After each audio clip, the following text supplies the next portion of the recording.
अब आता है व्यक्तिगत प्रलेखों की सीमाएं। कुछ सीमाएं होती हैं, उसी सीमा के कारण हम जब इनको अपने अनुसंधान में या रिसर्च में प्रयोग में लाते हैं तो हमें अनेक कठिनाइयों का सामना करना पड़ता है।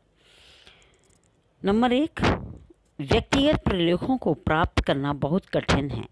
यह पता लगाना आसान नहीं है कि कौन से प्रलेख कहाँ से प्राप्त होंगे, वे किसके पास हैं।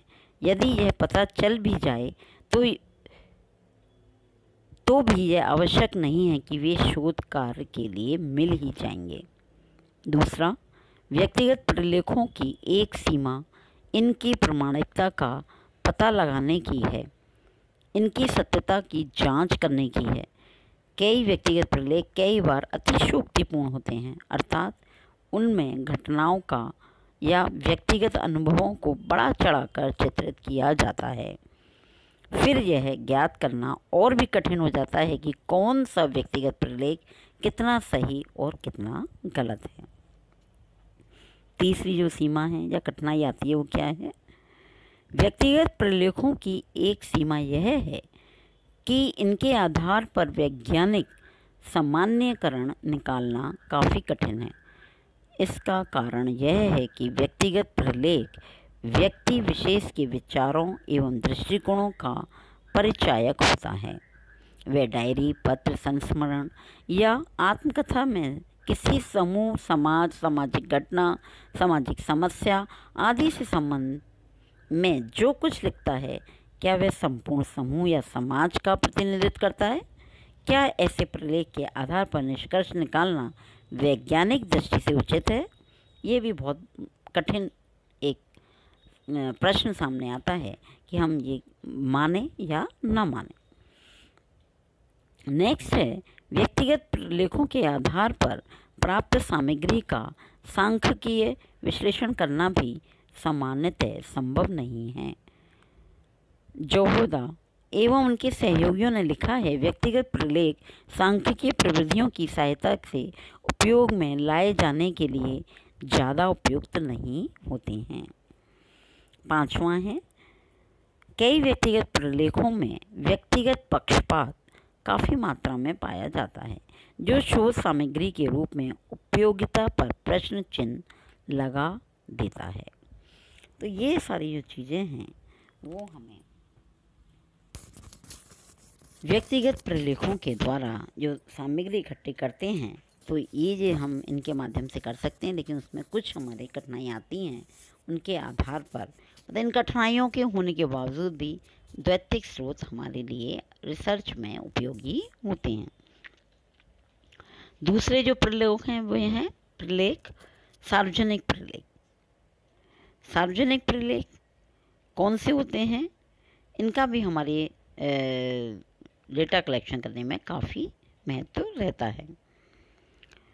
किसी सार्वजनिक हित को ध्यान में रखकर सरकारी या गैर सरकारी संस्था के द्वारा सार्वजनिक प्रलेख तैयार कराए जाते हैं। कभी व्यक्तिगत स्तर पर भी तथ्य संकलित किए जाते हैं और यदि उन्हें सार्वजनिक उपयोग के लिए काम में लाया जाता है तो ऐसी सामग्री भी सार्वजनिक प्रलेख के अंतर्गत ही आती है। सार्वजनिक प्रलेख व्यक्तिगत प्रलेख की तुलना में अधिक विस्तृत और व्यापक जानकारी प्रदान करने वाले और अधिक विश्वसनीय होते हैं। ये प्राय व्यक्तिगत पक्षपात से मुक्त होते हैं। सार्वजनिक प्रलेखों को हम मुख्यतः 2 भागों में विभाजित कर सकते हैं। एक तो जो कि प्रकाशित प्रलेख हैं और दूसरे वो अप्रकाशित। पब्लिश्ड जो डॉक्यूमेंट्स हैं वो प्रकाशित प्रलेख कहलाते हैं। कौन कौन से होते हैं ये? सरकारी व गैर सरकारी संगठनों द्वारा समय समय पर कई तथ्य प्राथमिक रूप से संकलित कराए जाते हैं, जिन्हें सार्वजनिक उपयोग हेतु प्रकाशित करा दिया जाता है। जब इन तथ्यों का अन्य अनुसंधानकर्ताओं द्वारा उपयोग किया जाता है तो उनके लिए ये तथ्य प्रकाशित प्रलेखों के रूप में तथ्य संकलन का द्वैतिक स्रोत बन जाते हैं। अब इसके बाद आता है शोध संस्थाओं के प्रतिवेदन।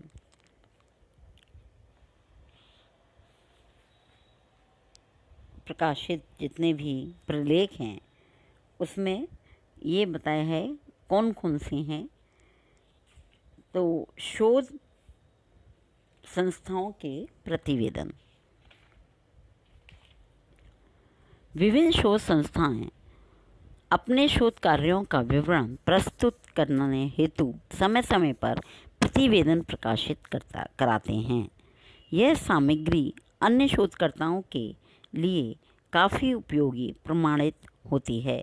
टाटा समाज विज्ञान संस्थान, जनजातीय अनुसंधान संस्थान, राष्ट्रीय शैक्षणिक शोध तथा प्रशिक्षण संस्थान, समाज विज्ञान शोध परिषद और राष्ट्रीय व्यवहारिक आर्थिक शोध परिषद ने अपने प्रतिवेदनों का समय समय पर प्रकाशन करा के महत्वपूर्ण शोध सामग्री उपलब्ध कराई है। दूसरा है व्यक्तिगत शोधकर्ताओं के प्रकाशन। अनेक शोध छात्र विभिन्न क्षेत्रों में अपना शोध कार्य संपन्न कर शोध निबंध प्रकाशित कराते हैं। ये प्रकाशन भी सार्वजनिक प्रयोग के रूप में दैत्तिक सामग्री के प्रमुख स्रोत हैं। समितियों द्वारा, तीसरा है हमारा समितियों द्वारा आयोग के प्रतिवेदन।